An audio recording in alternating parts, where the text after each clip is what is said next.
once we begin this healing practice or this healing process, that everybody in the whole family has to be on board, has to have that strong understanding, and making sure that each and every one of the family members are fully supported, especially when it comes to one individual trying to heal themselves.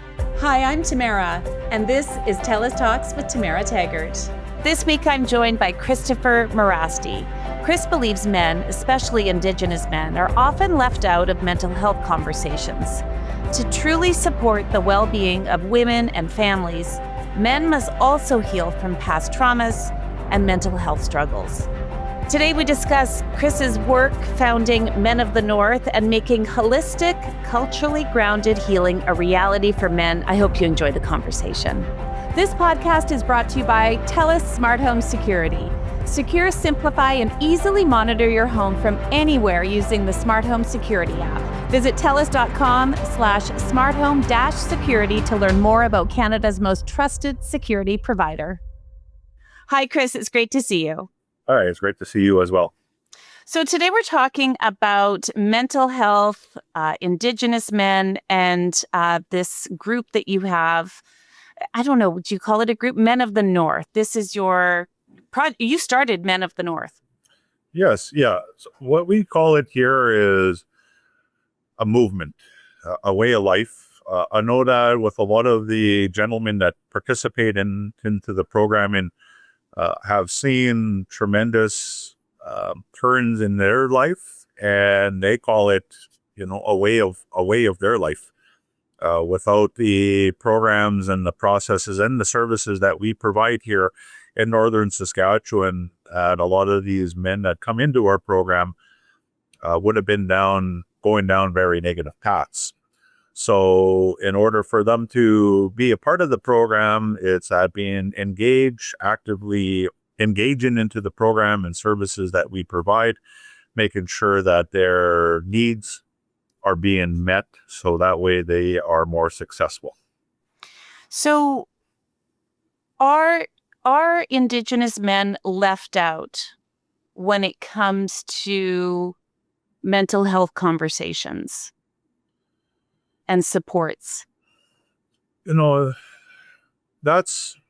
a very hard and very, I would say, broad statement. I would say yes and no. Yes, that a lot of men are being left off the table, and it's not necessarily just Indigenous men. I think that men everywhere that are being left off the table. I think that when we look at the programs and processes that we have in our communities, is that they're more geared towards women, children, and elders, and nothing really geared towards men in general.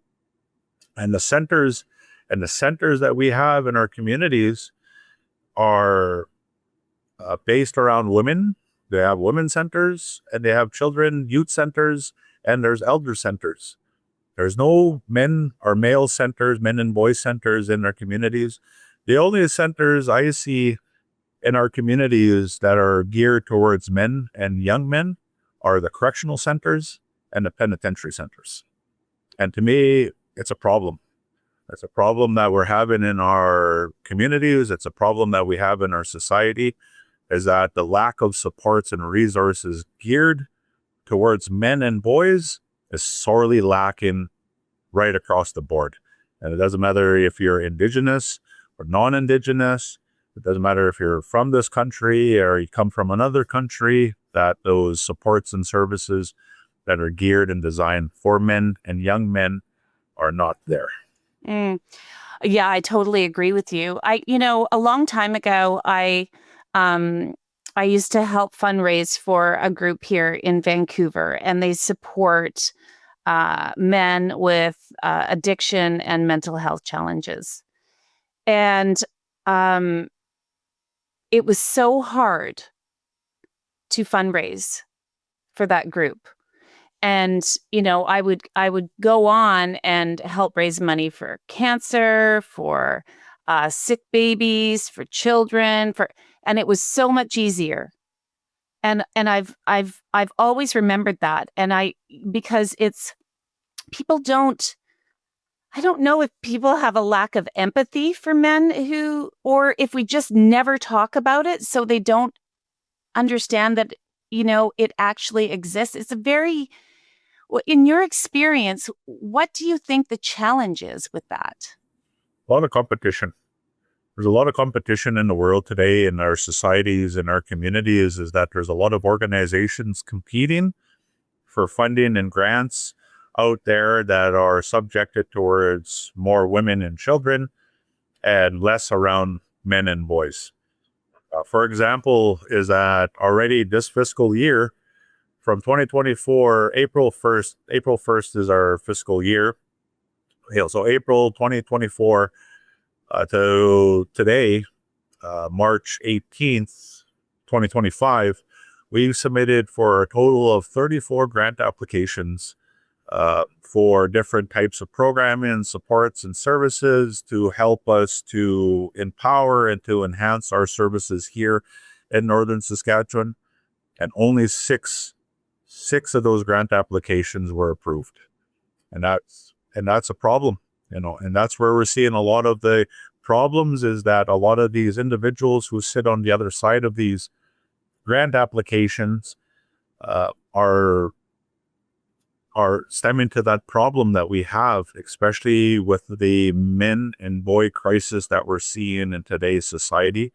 So a lot of organizations that have good intentions going in to help men and boys are hindered, are segregated, are divided, are left off the table.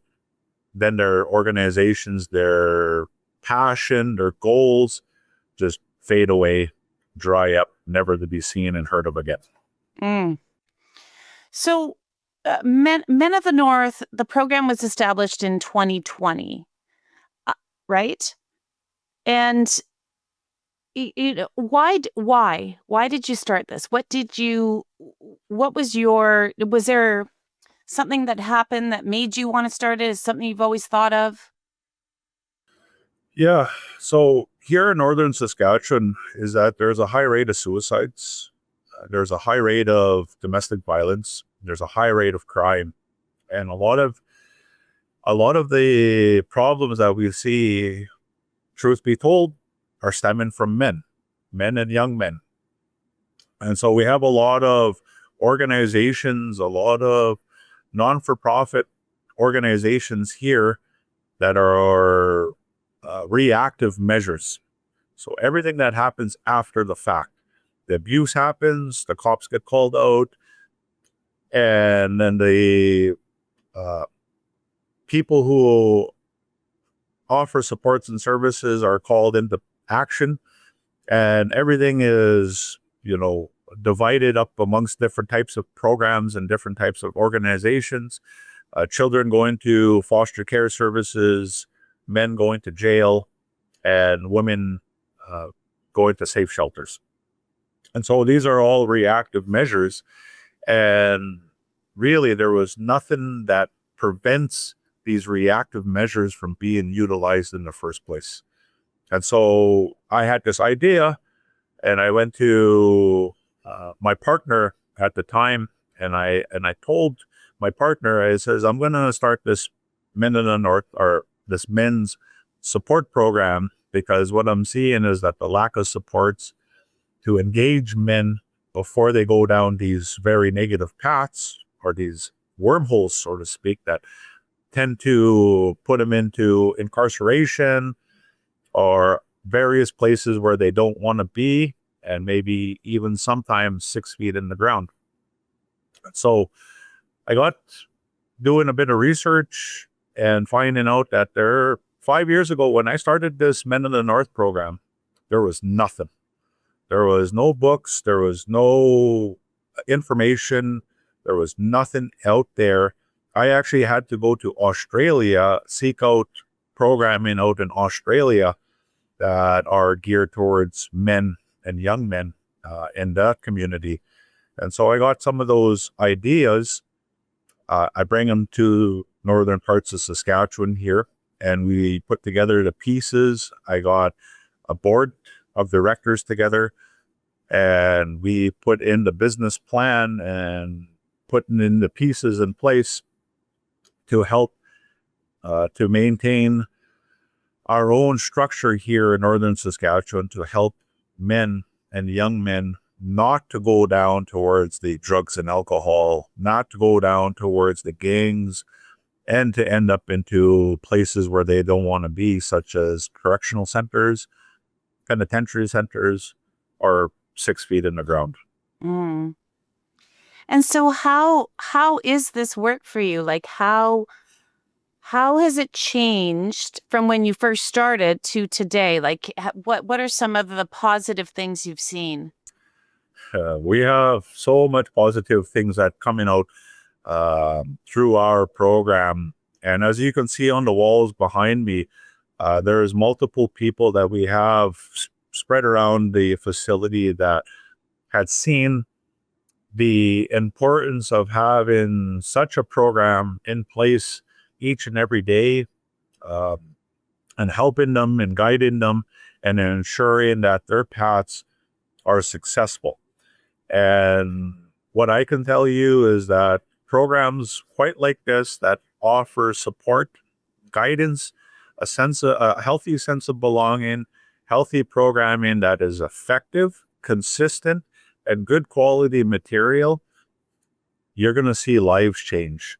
And as we see here, and even with our accountability wall of sobriety that we have, is that we're seeing the results show for themselves, and making sure that our programs and our processes, and as well as all the other things that we do here in northern Saskatchewan, that are effective, consistent, and making sure that the individuals who are doing the healing work are getting recognized, and they're being encouraged and fully at 210% supported to do that healing work. Mm. Well, how does isolation or loneliness play into this? Because we've heard this a lot, especially since 2020, right? That people feel more isolated. They feel lonelier because many of us we stayed home for so long, right? And stopped seeing our friends and stuff like that. Has loneliness or isolation come into play for people needing this connection and this healing work that you do? Oh, yes, 100%. A lot of people take the path of least resistance. And for them to stay at home, cooped up, playing video games, engaging into their drugs and alcohol routines and stuff like that are a lot easier, a lot simpler for them to do. And here at Men of the North is that we encourage those individuals to get out of that situation, to come down, to see what we have for programming, supports, and services that are easily to engage with, effective, supportive, and consistent. And once we see the programs and services here at our support center, then it's just getting out there into the community, volunteering your time, engaging with family, with your own family, as well as your own spouse, and doing more extracurricular activities. So that way you're not feeling so alone and so isolated at home. Mm. So let's talk a little bit about, your program is culturally grounded. It's very holistic. So, what does that mean? What are some of the, specific practices or ceremonies? Like, what are some of the things that you do? Yeah, me as a First Nation man, I like to encourage and to incorporate a lot of the First Nation Indigenous concepts and cultural within the programming that we provide here at Men of the North. So things like smudging, we have a smudging table, as you can see right here in the back by the Men of the North flag. We have a smudging table that a lot of individuals can come in, ground themselves through a smudging routine. We have ceremonial practices that take place twice a month called the Sweat Lodge ceremony. And that helps us to get more grounded, more spiritually connected, both externally and internally. So that way individuals can come out of the sweat lodge ceremony being refreshed and rejuvenated, ready to take on the world, ready to take on whatever types of processes that they might be experiencing. Then we also have things like a community smudge walk where we raise awareness through alcohol overdoses, suicides, different types of processes and different types of things. And then we also have sacred fires that we display once or twice a year. So that way individuals can come in to be a part of that healing process, especially when it comes to our overall base as a community, making sure that when we deliver these programming and services that are open up for the whole community, they're not just open up just for the men themselves, even though that it's very important for the men to engage into all these healing practices and processes, but also bringing in their family, bringing in their friends, being a part of this as a whole collective.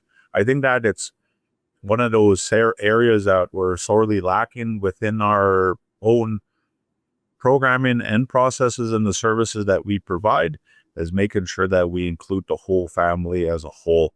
Because I think that once we begin this healing practice or this healing process, that everybody in the whole family has to be on board, has to have that strong understanding, and making sure that each and every one of the family members are fully supported, especially when it comes to one individual trying to heal themselves.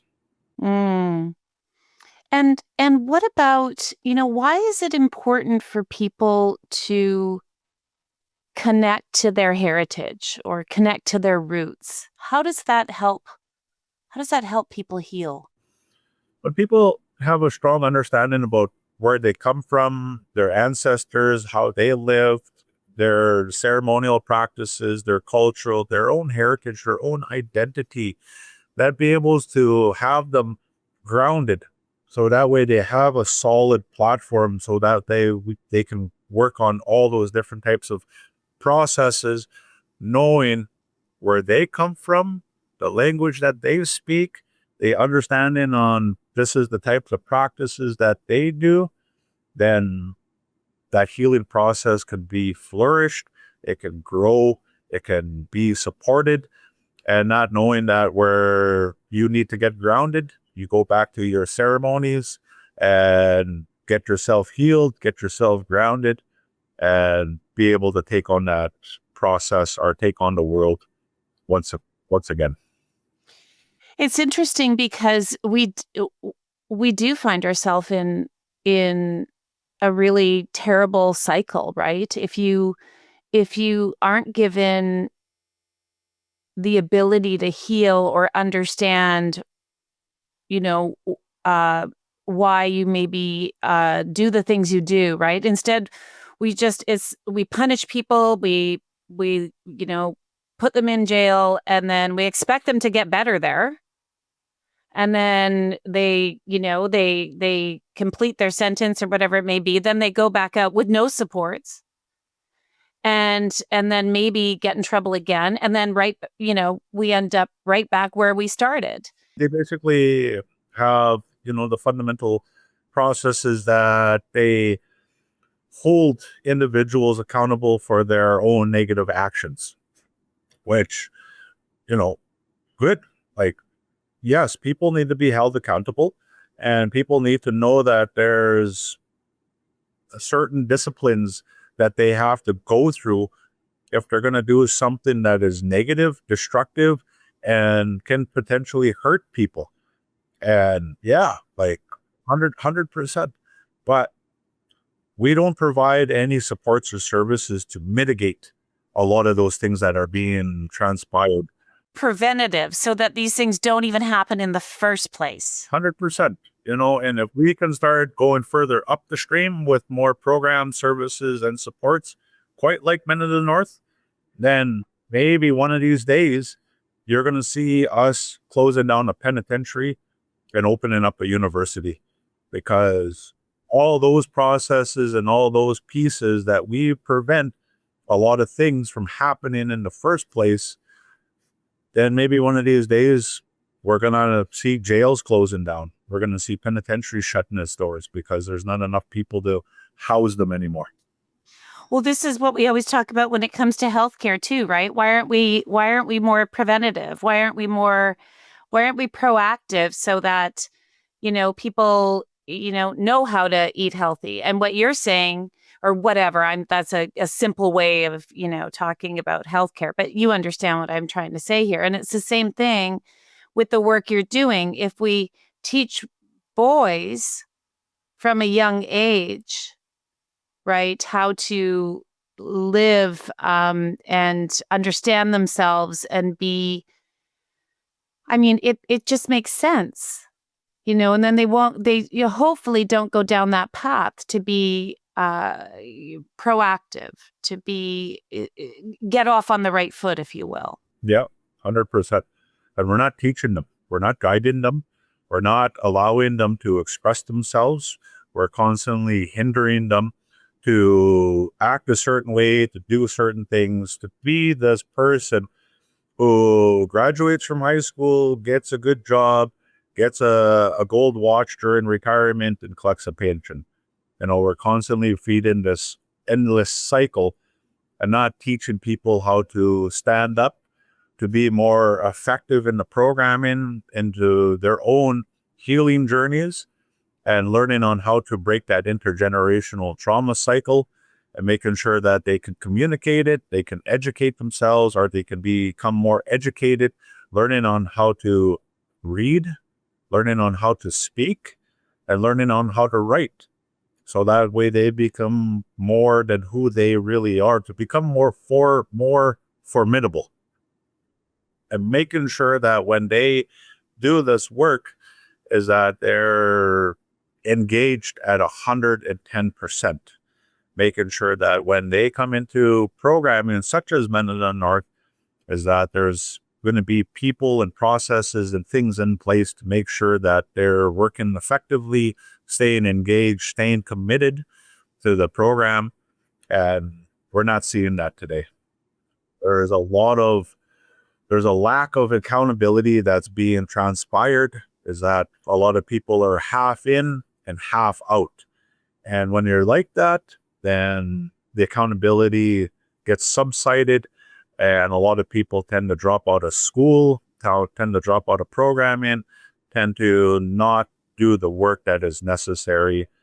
And with liquor establishments being a dime a dozen, it's much easier for us to go down those processes, to stay in those unhealthy places, be around unhealthy people, and the rest is history. Right. You mentioned education, and that it reminds me that we always like to thank our guests for being here. And so we ask them to choose, a Canadian registered charity of your choice. And you chose Pathways to Education. So thank you for choosing them. And we'll give a donation to them in your name as a thank you for you being here. But education is important. 100%, and we see here, like, there was an announcement made in the local newspaper here that there's a call out for our students to go back to school. So obviously there's something going on in our communities that is getting a lot of people just to not attend their education. And when they get older, to try find those good careers or that good path or that job or that business that they want to start up, is that they're going to be not educated enough to start up these processes, to go down these paths on which they want to pursue. Then, like I said, the alcohol and the drugs will take precedence in their lives. And yeah, it's scary, right? It's because, especially for young people, because we want the best for our young people. We want them to, um, be happy and healthy and educated so that they can go out into the world and live a great life, whatever that looks like for each person, right? It looks different for everybody. As you look forward for Men of the North, what would you like to see happen with Men of the North? You're in northern Saskatchewan right now, but what would you like to see? What's your vision?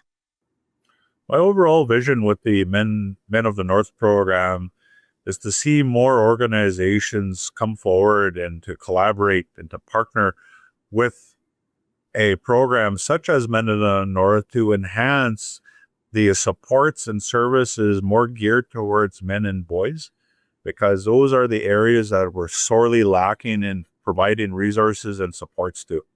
A lot of men out here are struggling. A lot of young men and a lot of boys are suffering in silence, and it needs to stop. We need to start supporting our men and boys in our communities.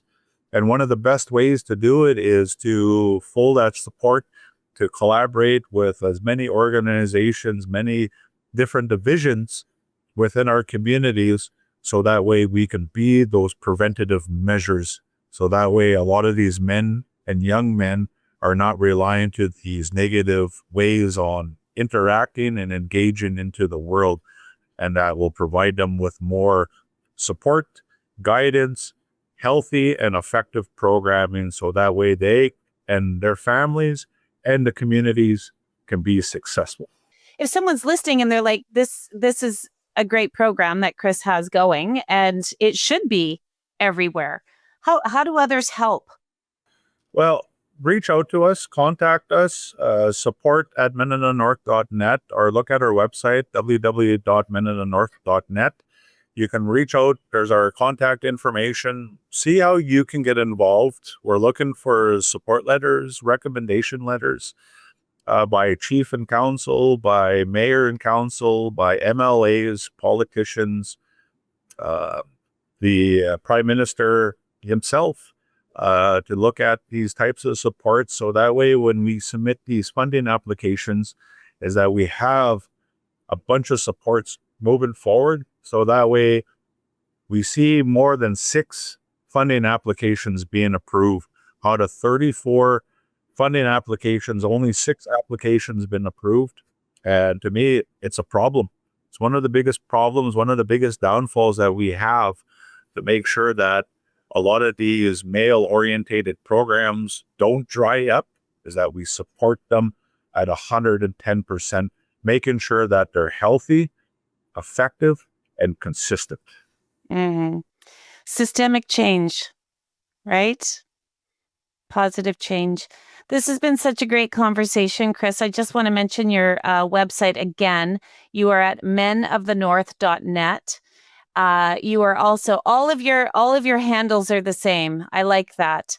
So on Instagram, Facebook, LinkedIn, and TikTok, it's all at Men of the North, except for Instagram is at Men of the North 2020, right? Yeah.